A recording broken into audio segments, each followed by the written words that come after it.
자, 1절 한번 읽어봅시다. 1절 시작. 네, 바른 교훈에 합당한 것을 말하라. 바른 교훈에 합당한 것을 말하라.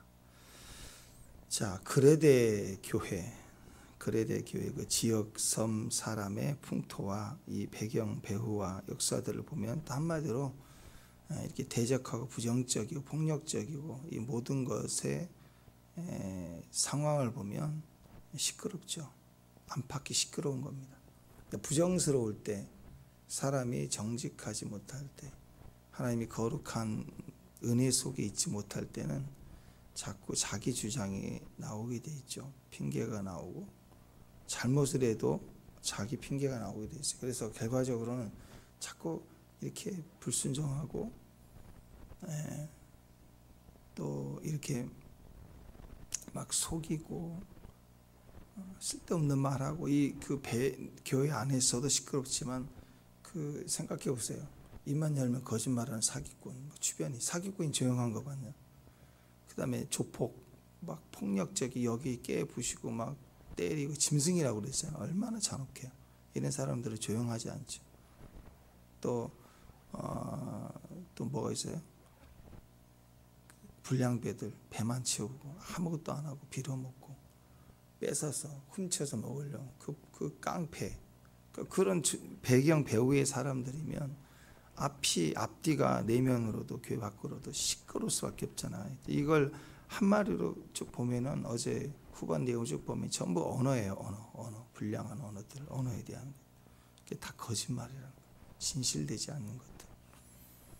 한마디로 가장 큰 문제를 겉으로 딱 비춰보면 거짓말, 늘 다 거짓말. 모든 사람이 안팎으로 거짓말, 진리가 없다. 진리를 말할 수 없다. 말하지 않는다라는 거죠.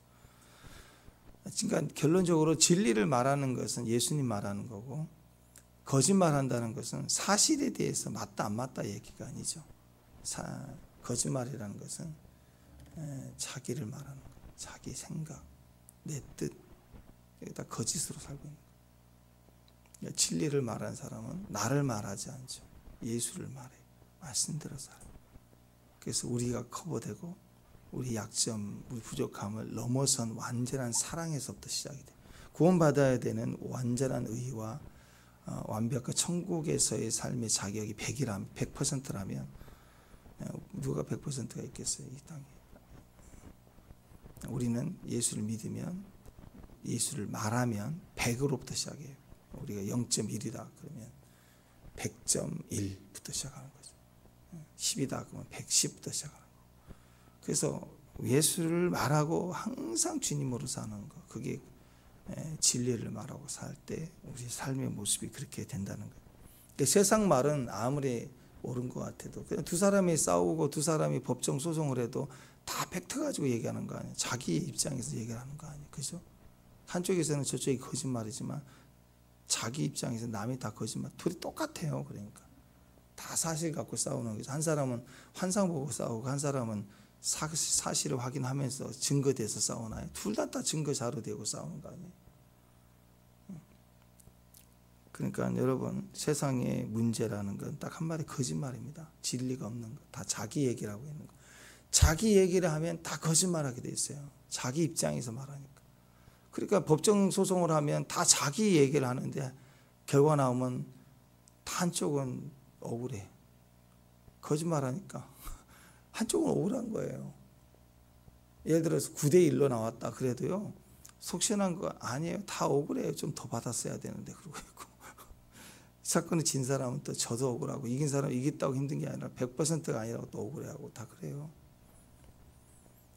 다 사람은 자기 말을 한다. 그게 거짓말이다.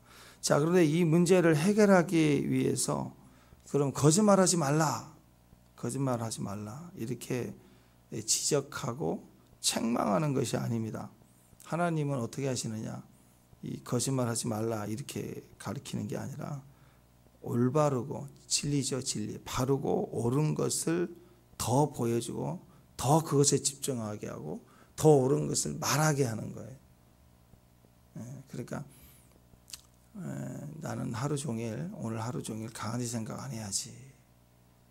강아지 생각 안 해야지. 지금 여러분 그 생각 안 했잖아요. 근데 제가 오늘 지금 얘기하는 거, 오늘 하루 강아지 생각하지 마세요. 그 말을 하는 순간 이제 강아지 싸움을 해야 돼요. 하루 종일 강아지 생각 안 해야지, 강아지 생각 안 해야지. 할수록 계속 집중하게 돼 있잖아.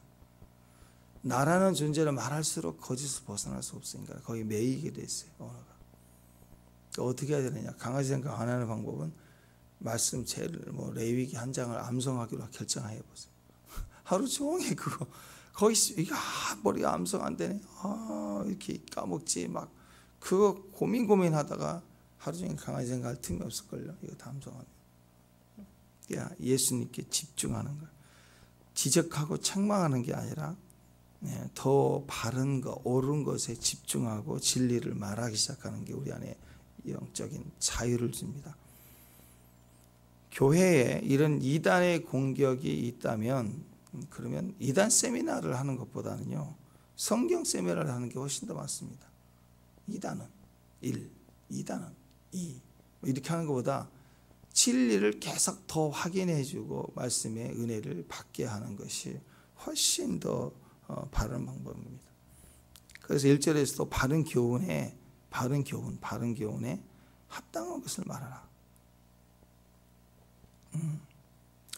바른 교훈에 합당한 것, 교훈의 코드가 맞는 소리를 해야죠. 상관없는 소리를 막 떠버리는 게 아니라 교훈에 합당한 말을 하라. 그래서 오늘 2장에서 오늘 내용을 보면 나이를 기준으로 해서 또 나중에 종이 나오긴 하지만 일단은 4가지 그룹에 대한 구분으로 설명을 해주고 있어요.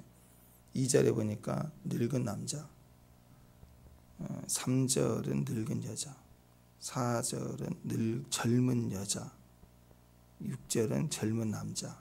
이렇게 4그룹, 남자 여자인데 연장자와 한참 젊은 사람들 구분을 해서 세대를 구분해서 이렇게 합당한 이야기를 하고 교훈에 합당한 이야기를 하고 있습니다. 자기 위치가 어딘지 알고 여기는 젊은 사람이 없죠. 젊어요. 그냥 그렇게 합시다. WTO에서도 65세부터 중년이래요. 중년. 아직 중년도 안 됐죠. 아직 젊다 하세요. 젊다. 자, 여기 보니까요. 2절 한번 보십시다. 2절 시작. 늙은 남자로는 절제하며 경건하며 신중하며 믿음과 사랑과 인내함에 온전하게 하고. 자, 늙은 남자가 나오는데요. 늙은 남자 기준을 한 노년기 연장자 교회 안에서 아버지 역할을 할 수 있는 그런 위치로 보면 돼요. 노년기 남자 이렇게 볼 수 있습니다. 자, 어떻게 해야 되는가? 노년기 남자는 절제, 경건, 신중하라 이거죠. 그러니까 믿음과 사랑과 인내 뒤에 나와 있는 믿음과 사랑과 인내함에 온전하게 해야 온전하라. 평소의 삶의 태도가 이 절제, 경건, 신중. 가만히 보면 가정에서 우리 아내들이 늘 하는 이야기예요. 나이 들수록 좀 절제 좀 해. 특히 언행의 절제를 요구합니다. 자, 이 정도 되면 직장에서나 가정에서나 교회에서도 말이 일단 많아져요. 요즘 속된 말로 꼰대짓 하지 말라. 일단 연장자가 얘기하면 옛날 같으면 우리 무슨 얘기해서 보릿고기 얘기를 맨날 우리 때는 말이야 막 이런. 요즘에는 라떼라고 그러죠. 라떼는 말이야 그렇게 안 했어. 막 이렇게. 늙은 남자, 노년기 남자들은 조심해야 됩니다. 항상 말에 절제를 해야 돼요. 자꾸 잔소리하고 꼰대짓하고 특히 언행에 절제를 해야 돼요. 말이 많아지면. 그 다음에 경건하라, 신중하라. 이것은 젊었을 때처럼 감정이 올 때, 생각이 올 때 막 질러대지 말고 절제하라, 신중하라, 무게를 지켜라 이런 얘기 아닙니까? 그걸 통해서 어떻게 하라? 믿음과 사랑과 인내함에 온전해야. 인내할 줄도 알고 사랑할 줄도 알고 믿음에 대해서 나이 들수록 온내. 나이 들면 참 급해져요. 급해지고 참지 못하고 막 말을 막 해요. 우리 정치인들이나 이렇게 보면 다 출신들에도 법관이고 막 그런 사람들이잖아요. 법정은 또 오랫동안 그런 규칙들을 잘 지키고 또 그렇게 할 때 함부로 말하지 않잖아요. 말 한마디 책 잡히고 또 불리해질 수 있기 때문에 증언할 때도 다 굉장히 머리를 써서 연구를 해서 하지 않습니까? 그런데 정치를 하고 나이 들어서는 엉뚱한 소리를 툭툭 해요. 그래가지고 막 뒤집어 놓고 막 그런 얘기가 너무 많죠. 왜 저런 말을 하지? 그러니까 나이 들수록요, 믿음과 사랑과 인내함에 온전하라. 그 말은 실제적으로는 자꾸 절제하려고 하고 경건의 모습들, 신중하려고 하는 모습들을 가져라. 자, 그러니까 아이들, 교회도 그렇지만 아이들이 있으면요, 집안에 생기가 돋아요. 아이들이 있으면. 집사님, 저기,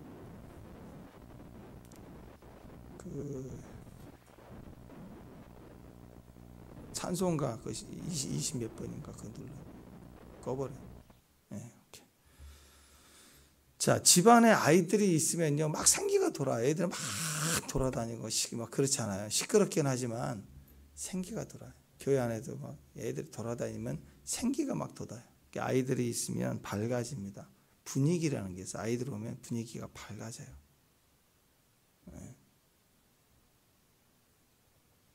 마찬가지입니다.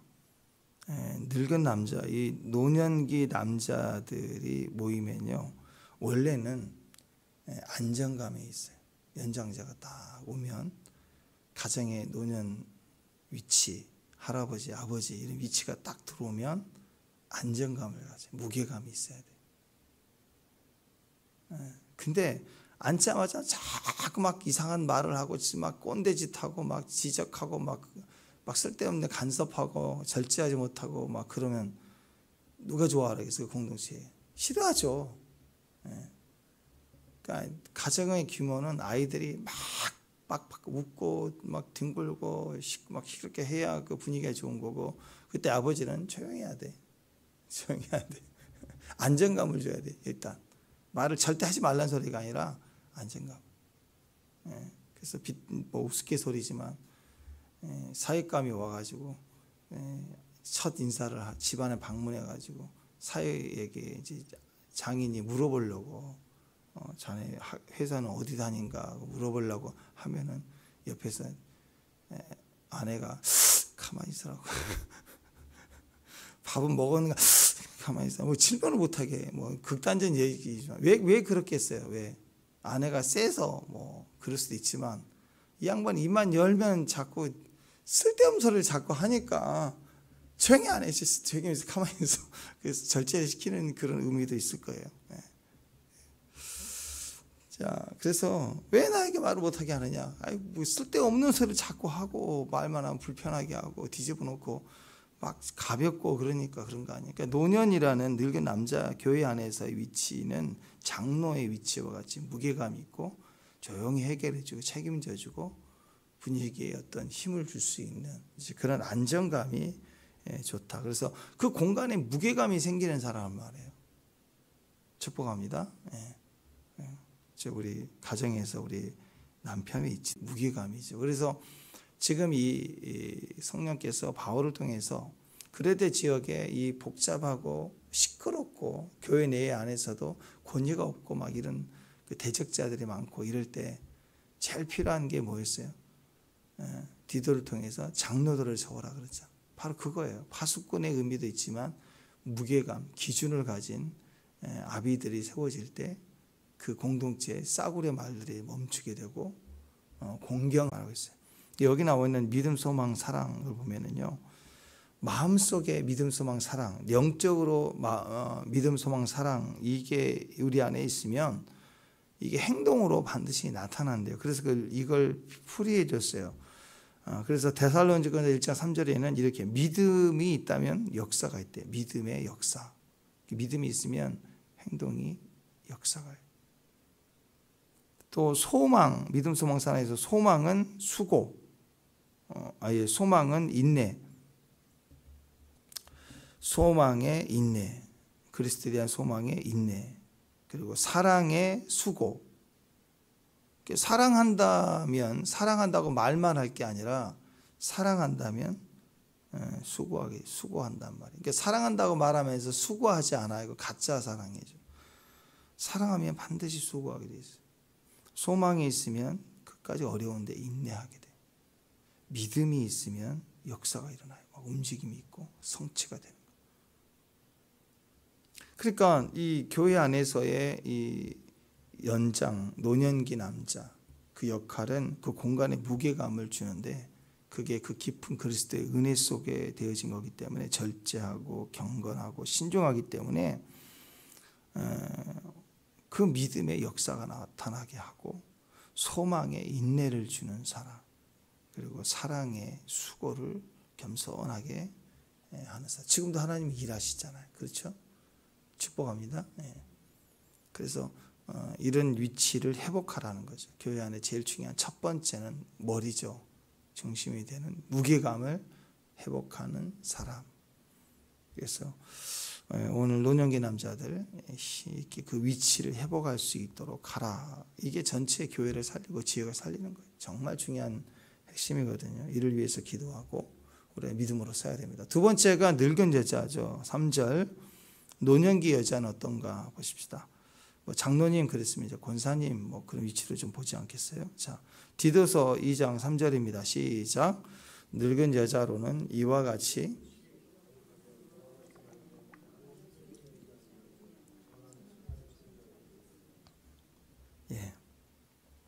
노년기 여자는 특히 여기서 얘기하는 의도를 쭉 보면은 일탈할 가능성이 높습니다. 그러니까 한마디로 한순간에 이렇게 타락할 가능성이 크다는 거예요. 노년기 여자들은. 자, 여기서 타락할 틈을 주는 세 가지가 나오죠. 타락할 틈을 줘요. 이 틈이 열리면 그냥 한 방에 넘어집니다. 첫 번째, 행실이 거룩해야 된다. 이 말은 노년기 여자는 행동하는 거나 말하는 것이나 그 모습이 경건해야 돼요. 평생 원수가 힘들게 해서 참고 잘 살다가 노년기 되면 막 싸질러 되는 거예요. 입이 싸게 하고 막 행동이 경박하고. 자, 그런 틈이 생기면 안 되죠. 행실이 거룩함을 얘기해요. 행실이 거룩해야 된다. 몸과 마음가짐을 잘하라, 단정하게 하라, 그런 의도이죠. 두 번째는 모함하지 말래요. 그 여자분들의 약점이 또 드러나죠. 모함하지 말라. 그러니까 디아블로스, 이게 이제 모함하다는 말이 비방하다, 참소하다 그런 뜻인데요. 여러분 왜 모함하죠? 왜 여자들은 자꾸 질투 문제가 있을까요? 나이가 들어도 그래요. 모이면 특히 우리 주방 영성 얘기하잖아요. 또 권사실 모이면 아주 그냥 비방, 모함, 그건 어디 가나 그런 부분들에 큰 싸움들이 있더라고요. 우리가 그래서 그 영성이라고 우리가 보는데요. 이게 약점입니다. 누구나 그럴 가능성인데 특히 나이 드신 여자분들 교회 안에서 권사님의 위치에는 이런 부분에 약점이 있어요. 자, 여러분 모일 때 왜 모함하죠? 왜 비난할까요? 싫으니까, 미우니까. 밉다는 뜻이에요. 미우면 툭툭 나와요. 그러면 왜 밉죠? 왜 밉죠? 영성으로 보면은요, 영적으로 뿌리를 찾아가 보면 왜 우리가 모함하죠? 미워요. 왜 미우냐? 두 번째니까. 그러니까 질투에 대한 개념입니다. 잘 들으세요. 남자들보다 여자들이 약점인데 남자들 중에도 질투가 있는 사람도 있죠. 자, 왜 질투하죠? 왜 그 질투로 인한 미움이 있을까요? 두 번째란 뜻이에요. 두 번째.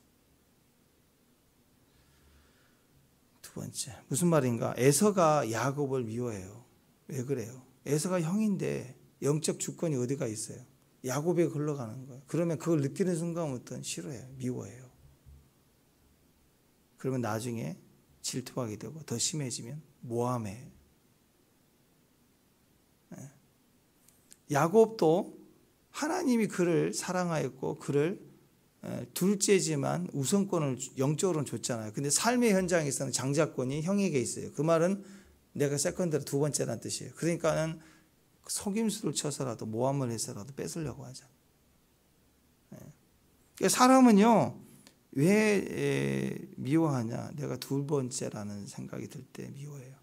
그 다음에 질투가 생기고 시기하고 그리고 모함하게 됩니다.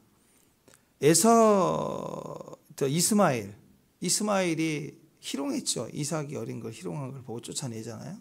왜 희롱하죠? 자기 동생인데. 왜 그래요? 두 번째구나. 어린 것이 내가 형인데 장자가 아버지 아브라함의 사랑을 받네. 이게 내가 두 번째라 느끼면 사람은 모함하고 참소하게 돼 있습니다. 또 탕자의 형이 탕자를 미워하죠. 오자마자 막 그리고 모함하죠. 아니 탕자가 나가서 어떻게 돈을 썼는지 모르잖아요. 근데 창기하고 막 써버렸다고 막 얘기를 하는 걸 보면 왜 그런가? 왜 내가 우선이고 나를 위해서 먼저 만족하게 해주셔야 되는데 저놈을 우선순위로 기뻐해 주면 나는 두 번째다. 이런 느낌을 가질 때. 또 야곱의 아들 전부가 다 요셉을 모함하고 쫓아내고 죽이고 하려고 그랬지. 왜 그래요? 두 번째구나 느껴질 때. 항상 인간의 마음은 그렇습니다. 그 다니엘도 바벨론의 그 신하들이 다니엘을 사자굴에 집어넣어 죽이려고 모함하죠. 왜? 항상 다니엘이 우선이고 우리는 두 번째다. 그 생각. 우리가 너무 잘 아는 이야기죠. 백설공주. 거기에 그 계모도 보통 여자 아니에요. 왕비가 될 만큼 이쁜 여자예요. 그리고 솔직히 이쁘지 않으면 거울에게 그런 질문을 하는 사람은, 여러분 이쁘시죠? 거울 보면서 그런 질문, 누가 이쁘냐 뭐 이렇게 뭐 장난이라도 그런 말 안 하잖아요. 자기 미모의 자랑이 되니까 그런 것도 물어보는, 자신이 있으니까 물어보는 거죠. 그러니까 백설공주 보면은요, 그 계모가 백설공주를 막 미워하고 질투하고 죽이려고 하고 막 그래요. 왜 그래요? 왜 모함하죠? 왜 거울에게 물어보죠? 물어봤더니 거울이 대답해서 백설공주 1등, 너 2등. 그러니까 이제 화딱지 나는 거기에 질투, 모함. 그러니까 우리는 자꾸 두 번째다 그러면 뒤집어지는 거지, 질투. 근데 오늘 디도는 두 번째거든요. 항상 디모데가 1등이에요. 그러나 디도는 이 영역을 이긴 자예요. 그러니까 다 감당해 나가잖아요. 그러니까 이 배경에서 볼 때 교회 안에서 우리 연장자예요. 연장자 여자분들, 우리 권사님들, 모함하지 말라. 그 뜻은 모함하기 쉬울 가능성이 높다는 거예요. 높다. 왜? 두 번째라고 느껴질 때. 자꾸 이 영역을 우리가 좀 벗어나고 자유할 필요가 있습니다. 기도하는 분들에게는요, 하나님이 주신 축복권이 있잖아요. 그럼 그 축복권을 사용하는 위치예요. 그 위치가. 근데 그 위치에서 축복권을 사용하지 않고 자꾸 인간적인 미움, 모함, 언어를 그 엉뚱한 데다 쓰니까 언어의 축복권을 사용해야 되는데 언어를 가지고 저주하고 싫은 말하고 모함하는 말에 집중하지 말라는 거예요. 그게 교회 안에 틈을 주고 시끄럽게 하는 말이에요. 시끄럽게. 그 남 얘기할 때는 항상 축복의 이야기를 해야 됩니다. 기도 제목 내놓는다고. 아니, 본인이 기도 제목 내놓기 전에 괜히 옆 사람에서 아는 사실을, 누구누구 어떤 집사님 기도 제목 있어. 그래가지고 왜 자기가 얘기를 해? 그 집안 얘기, 숟가락 얘기를 왜 하냐고. 그렇죠. 기도 제목 있으면 본인이 부탁한 이야기들. 그리고 또 본인이 나에게 부탁을 했어. 기도 좀 해주세요, 권사님. 그러면 이겨내 봅시다. 이렇게 해서 기도하면 되잖아. 근데 그걸 또 이미 교회 누구네 그런 문제가 있다고 왜 소문을 내냐고. 이게 굉장히 위험한 이야기입니다. 이게 그러기 쉬워요. 그 속에는 내가 1등이다. 그리고 미움이 있고 시기가 있을 수 있습니다. 이게 문제가 되기 시작합니다. 그러니까 여러분, 기도하는 분들, 연장자 여자분들에게는 기도의 축복이 있어요. 그 자리에 오기까지 많은 것들을 안고 왔기 때문에 기도의 축복이 있는 사람들은 그 축복을 사용해야 돼요. 아름답게. 근데 그걸 질투와 모함으로 가지 말라. 교회 안에 분쟁을 일으키지 말라. 하나님 주신 권세가 있죠. 그러면 그 권세를 엉뚱한 데 쓰지 말라. 영광과 사명을 위해서 집중하고, 십자가가 그렇죠. 십자가 구원을 이루는 생명 아닙니까? 생명을 살리기 위해서 예수님도 십자가의 일을 걸어갔어요. 마찬가지입니다. 우리도 우리에게 준 권세를 사용할 수 있어야 된다. 바르게 아름답게 사용할 수 있어야 돼요. 근데 그걸 자꾸 모함하는 쪽으로 언어를 사용하면 안 돼요. 권세를 모함하는 쪽으로 몰아가면 안 돼요. 네. 자, 그래서 영광이 아닌 것에 쓸데없이 거기다 인생을 낭비하지 말고 거기다가 투자하지 말고, 이게 하나님 앞에 주님이 십자가에 오르셔서 이루신 그 가치가 있는 일을 내가 지금 짊어지고 가는 것인가를 생각해야 돼. 이 말을 하는 것이 예수 그리스도의 십자가에서 주님이 나를 위해서 죽으시고 나를 살려내신 그 생명의 가치가 느껴지는가. 그렇잖아요. 그 엄청난 은혜를 주고 대속했는데 우리는 그 구원받았다고 하는 자리에서 엉뚱한 말을 하면 안 되잖아요. 그죠? 그래서 이 부분이 너무 중요합니다. 세 번째는요, 많은 술의 종이 되지 말래요. 말을 좀 성경이라 좀 이렇게 멋지게 표현을 했는데, 많은 술의 종이 되지 말라. 옛날 시대에는 이제 포도주가 그 당시 유일한 음료였잖아요. 그러다 보니까 술 취하기가 쉬웠습니다. 술에 취한 사람들은요, 술 취하고 나서 하는 이야기거리가 다 술 취해서 하는 얘기가 대부분이, 근데 너는 뭐 이렇게 중상모략하고 험담하고 누구 다 거기에 싸우고 상처받고 그러잖아요. 얼마 전에 한 유튜버도, 유명 유튜버도 서로 막 질투하고 막 술 먹는 자리에서 그래가지고 바로 나가서 자살하고 막 그런 일이 있잖아요. 술 먹으면 여자들 모여가지고 특히 나이 들수록 자기 절제가 안 되고 쌓인 감정이 많을 때 한 번 술의 종이 돼버려요. 술에 중독이 될 때 큰 문제가 일어납니다. 종이 되지 말라라는 표현은요, 당시 그레데 지역의 많은 늙은 여자들이 늘 술 취해서 좋지 않은 언행을 해왔던 습관들의 모습을 보는 거죠. 그러니까 그게 이제 혼자 그럴 수는 없죠. 그러니까 그레데 지역의 일반 그 지역 성향을 보니까 남편들, 주로 남자들 그 분위기 자체가 그 남성 위주로 움직이는 사회다 보니까 대부분이 생각해보면 늘 사기를 쳐. 늘 폭력적인 조폭들 다니고 맨날 불량자들 배만 부르고, 이제 여자들은 일만 할 거 아니에요. 그게 쌓이다가 나중에 술이 한 잔 들어가면 터지는 거죠. 그러니까 중독적인 알코올 중독이 되고 막 시끄럽고 싸우고 그런 일이 되지 않겠어요. 그러니까 여기도 이제 중국인들 많이 모여 사는 곳에 그 아목사님 그 교회 거기도 그렇지만, 중국이 많으면 여름에 술 먹으면 매일 쥐어 패고 때리고 막 그래요. 우리 옛날 시대에 봤던. 근데 그 중국 그 사람들은 술만 먹으면 여자들은 남자들에게 패더라고요. 막 진짜 칼 들고 쫓아다니는 여자들 얼마나 무서운지 몰라요. 막 경찰 오고 막 그러는데 보니까, 그렇죠. 술이 들어가요. 그런 배경에서 살아왔기 때문에 술을 의지할 수밖에, 술을 먹으면 사람이 습관적인 언어가 악할 수밖에 없는 거 아니겠습니까? 자, 다 그런 건 아니지만요. 보통 남자들은요, 술을 마시고 무너질 때 보면 서서히 무너집니다. 대부분이 그래요. 근데 여자들은 그냥 훅 무너져요. 남자들은 무너졌다가도 또 집을 나갔다가도 병 들어가지고도 또 돌아와요, 집으로. 누가 환영하지도 않는데 돌아와. 근데 여자들은 이렇게 한번 무너져 버리면 안 돌아옵니다. 자식이고 뭐가 안 돌아와요. 절대 안 돌아와요. 그래서 그런 성향들이 있어요.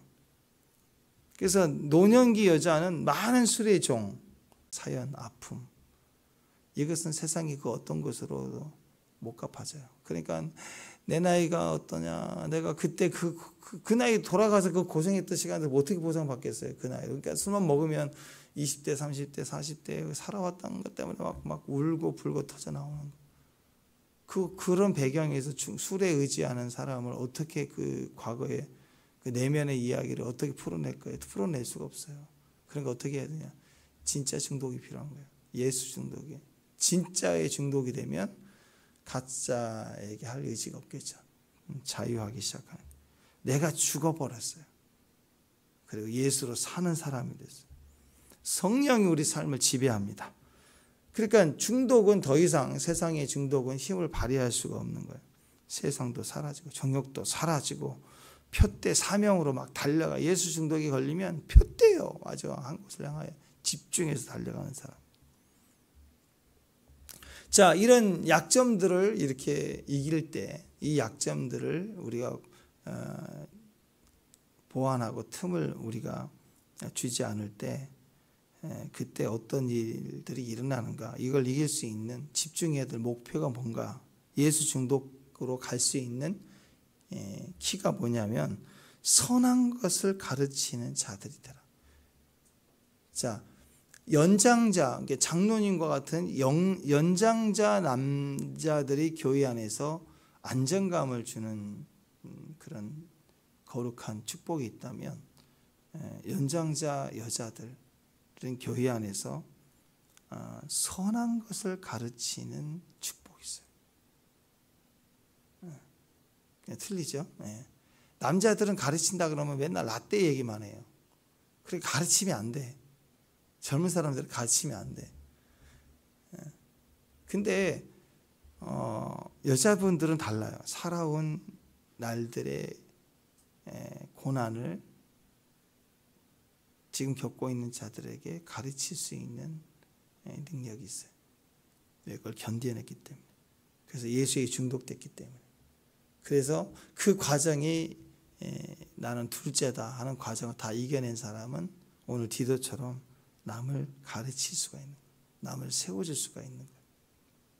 그래서 선한 것을 가르치는 자, 교회 안에서 뭐 종식적인 어떤 교사로서 또 가르친다 그런 의미도 있겠지만, 그것보다는요, 삶을, 거룩한 자기 삶을 통해서 가르치는 것을 말해요. 그걸 견디어내고 이겨냈기 때문에 진짜 예수의 중독이 됐으니까 그걸 얘기를 합니다.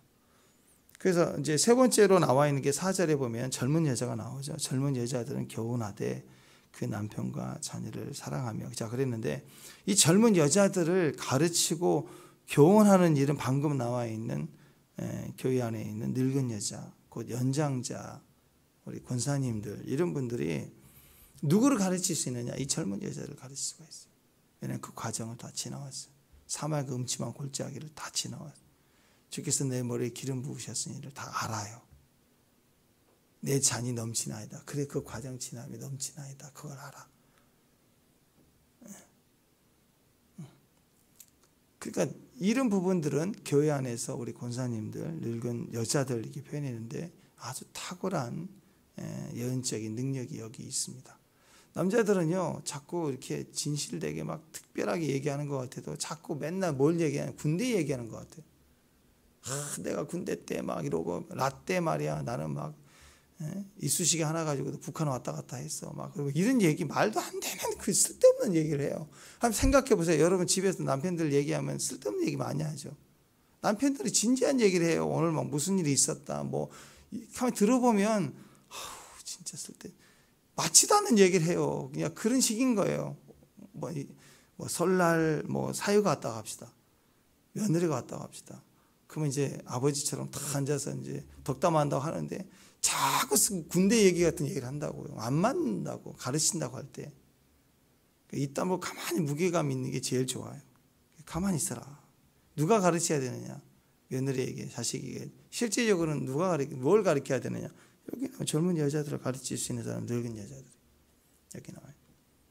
아마 이제 한 40, 50대 정도의 여성분이라고 보면 좋을 것 같고, 여기 젊은 여자는 한 20, 30대 청년, 막 신혼, 뭐 이런 교회 안에서의 모습을 볼 수 있을 것 같아요. 인생에 있어서 어떤 신앙의 선배를 만나느냐, 이거 굉장히 중요합니다. 신앙에 있어서 여자분들은요, 자기 인생에 어떤 신앙의 선배를 만나느냐, 자기 연장자의 신앙의 영적 흐름들을 어떤 분들하고 같이 하느냐에 따라서 굉장히 달라집니다. 자기에게 가르침을 줄 수 있는 영적 멘토를 만날 때 신앙이 급속도로 자라나요. 여자들은 굉장히 빨라요. 친화력이 있거든요. 만나면 그냥 얘기하고 듣고 같이 웃고 친화력이 좋아요. 그렇기 때문에 누굴 만나느냐에 따라서 완전히 달라지죠. 그래서 교회가 영적인 전략을 갖는다면 교회는 전략상 노년기 여자 40, 50대 여자들과 젊은 20, 30대 여자들의 연결이 참 중요해요. 끼리끼리 두지 말고 연결을 같이 해야 돼요. 같이 대화하고 나누고. 그럼 배워요. 많이 배워요. 그리고 빨리 성장을 해요. 축복합니다.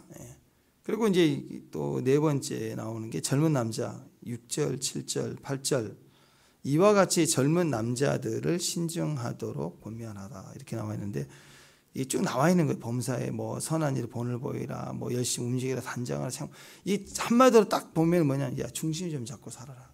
젊은 남자들은 중심 좀 힘 있다고 막 치우치지 말고 중심 잡아라. 신중하라 그랬잖아요. 자기 통제력을 잘 해라. 통제를 잘 해라. 자기 통제력이 있어야 된다. 자, 이 시대가 그랬고 당신은 훨씬 더 그랬죠. 뭐 대부분의 타락적인 그런 성적인 도덕적으로 문란하고 막 이런 부분들의 젊은 남자들이 주 가운데로 그냥 빠지기 쉽잖아요. 그러니까 이것을 경건하게 그 중심을 잡을 수 있도록 항상 자기 자신을 신중할 수 있도록 권면하라. 이렇게 얘기를 하고 있습니다. 젊은 남자들은 자기 스스로 늘 살펴서 자기 연약함으로 무너지지 않도록 그 스스로를 잘 관리할 수 있도록 교훈해야 됩니다. 자신을 위해서 기도할 수 있어야 돼요. 이 젊은 남자들에게 교훈해 줄 수 있는 건 너는 너 자신을 위해서 너가 기도할 수 있어야 돼. 너는 남자잖아. 이렇게 용기를 주면서 너가 책임질 수 있는 나이가 됐잖아. 청소년기가 아니잖아요.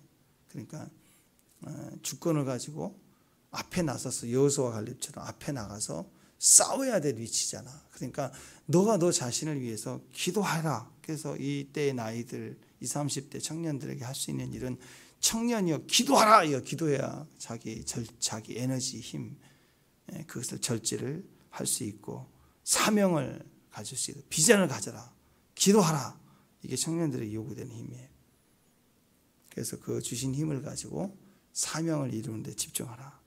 괜히 그 사명을 잃어버리니까 젊은 애들이 매일 코인한다 그러고 주식한다.